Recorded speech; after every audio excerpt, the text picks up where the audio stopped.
Hello guys and welcome to JKSSB Mock by Toppers. In this video we are going to start today's daily current affairs. First question is, who has recently been appointed as the Executive Director of SEBI, Securities and Exchange Board of India? Among the following four options, the right answer is Sunil Kadam.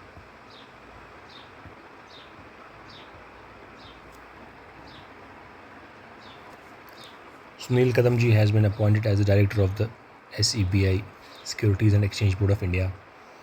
Securities and Exchange Board of India looks after stock market and financial dealings in India. Next question is, which country assumed the presidency of the United Nations Security Council UNSC for July 2025? As you might have heard in the news, the right answer is Pakistan. Another question is, which country has become the first to recognize the Taliban government? You can give this a try. कौन सी country है जिसने Taliban government को recognise कर लिया है? ऐसी first country कौन सी है? So the right answer is Russia.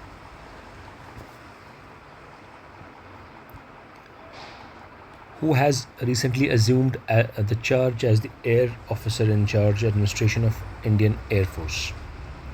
AOA. इन चार ऑप्शंस में से किन्होंने AOA का चार्ज अज्यूम किया है? अगर हम बात करें एयर मार्शल जसवीर सिंह जी, तो ये अपॉइंट हुए हैं as senior air staff officer. अगर हम बात करें एयर मार्शल एन तिवारी, तो ये अपॉइंट हुए एज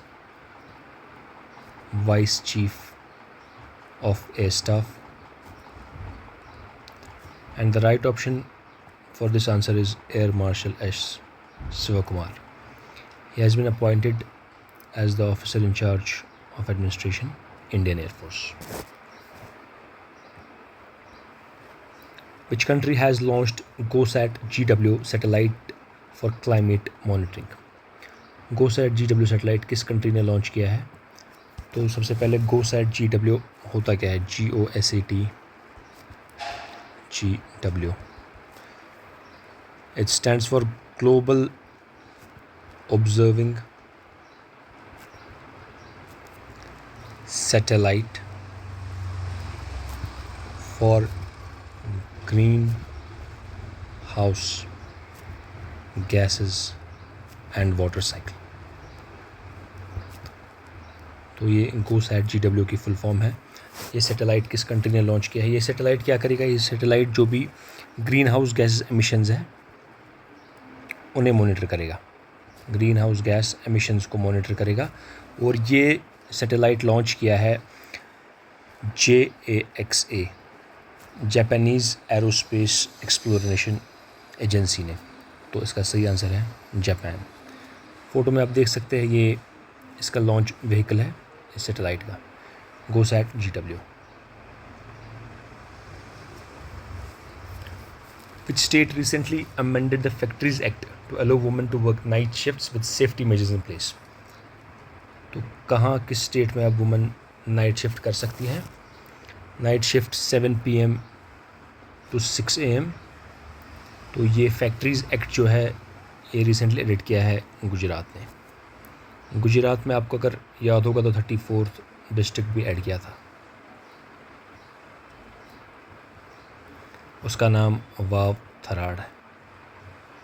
गुजरात को अब याद होगा कि 1600 किलोमीटर्स की लॉन्गेस्ट कोस्ट लाइन भी है.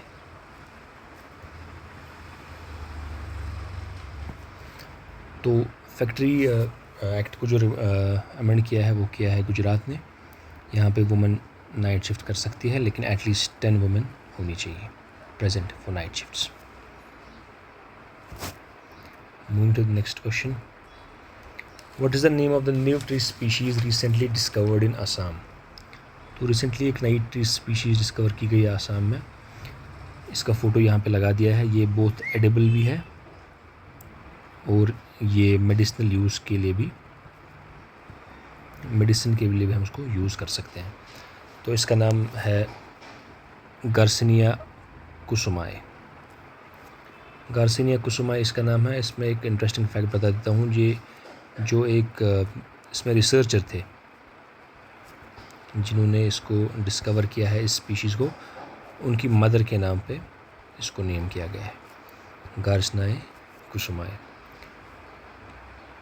पेडिकुलरिस राजेशिनिया ये एक ट्री स्पीशीज़ है हिमाचल प्रदेश में, नियर रोहतांग पास। ये भी रिसेंटली डिस्कवर की गई। तस्मेनिया प्रिंसिपस ये एक ट्री स्पीशीज़ है तस्मेनिया में। तो ये जो तस्मानिया प्रिंसिपस है ये तंजानिया में डिस्कवर किया गया था।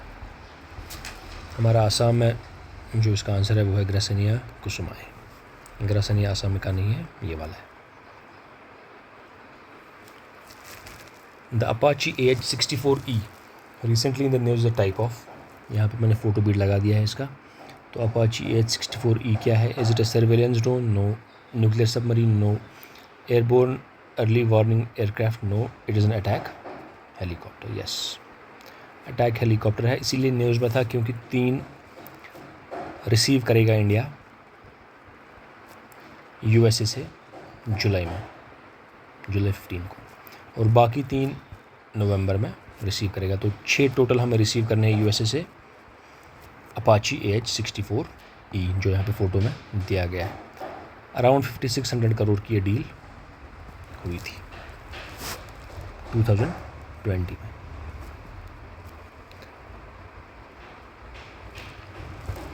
ये बड़ा अच्छा सवाल है। What are the endocrine disrupting chemicals as mentioned in context of plastic waste? अच्छा क्वेश्चन है, साइंस एंड टेक से रिलेटेड है और प्लास्टिक पोल्यूशन से भी रिलेटेड है ये क्वेश्चन। तो हमें बताना है कि जो EDC है, एंडोक्राइन डिसरप्टिंग केमिकल्स, ये होते क्या हैं in context of plastic waste? Substances that strengthen the immune system? बिल्कुल नहीं। Additives used to make plastics biodegradable? No. Nutrients found in packaging? बिल्कुल भी नहीं। These are the chemicals that mimic और इंटरफेयर विद नेचुरल हार्मोन्स। तो हमारे लिए बहुत ज़्यादा ये ख़तरनाक साबित हो सकते हैं ये वाले जो EDCs है, प्लास्टिक्स में पाए जाते हैं। प्लास्टिक्स का इसलिए रिसेंट न्यूज़ में था क्योंकि आपको पता है कि इंडिया जो है सबसे दुनिया में लार्जेस्ट प्लास्टिक वेस्ट प्रोड्यूसर है, largest plastic waste producer, and that's around 9.3 million metric tons produce करता है। और ये जो एंडोक्राइन डिसरप्टिंग केमिकल्स है प्लास्टिक्स में पाए जाते हैं, यूजुअली जो हम देखते हैं कि प्लास्टिक बोतल्स होती हैं या लंच बॉक्सेस होते हैं या टॉयज़ होते हैं, उनमें ये पाए गए। इसकी वजह से क्या होता है कि जो हमारे नेचुरल हार्मोन्स हैं उनको ये मिमिक करते हैं या उन पे असर डालते हैं। और एक स्टडी रिसेंटली की गई थी जिसमें ये देखा गया था कि out of 100 89% blood samples in India contained microplastics, and this is a very huge and worrying number. 89% blood samples में microplastics पाए गए थे। Microplastics are less than 5 millimeter in size. तो इसका आंसर याद रखिएगा, chemicals that mimic or interfere with natural hormones, इन्हें कहते हैं endocrine disrupting chemicals। Science and tech का बहुत अच्छा क्वेश्चन है। Which institute launched Bharat study? Bharat study किस इंस्टीट्यूट ने लॉन्च किया था? भाई भारत स्टडी क्या है? It is biomarkers of healthy aging resilience adversity transitions. Bharat study में क्या होगा कि एक स्टडी होगी जिसमें से ये देखा जाएगा कि इंडियंस कैसे एज करते हैं, हाउ इंडियंस एज। यूजुअली अगर हम फॉर एग्जांपल एक एग्जांपल ले कि हम कोई टेस्ट कराने जाते हैं, से विटामिन D का टेस्ट कराने लिया, तो इसमें हम ये कहेंगे फॉर एग्जांपल कि रेंज 20 से ज़्यादा है तो इट्स गुड, लेकिन अगर लेस देन 20 है तो ये ख़राब है। फॉर एग्जांपल मैं कह रहा हूँ विटामिन डी के टेस्ट कराने हम गए तो हमने पाया कि 20 से ज़्यादा है तो ये अच्छा है, 20 से कम है तो ये ख़राब है। लेकिन इसमें अब ये बात जानने की ज़रूरी है कि ये जो टेस्ट रिज़ल्ट्स है ये हम वेस्टर्न डेटा पे देखते हैं। वेस्टर्न डेटा जो हमें है उसी पे हम ये देखते हैं कि हाँ विटामिन डी 20 से ज़्यादा ठीक है, 20 से नीचे ख़राब है, या 30 के बाद बोन्स वीक होती है।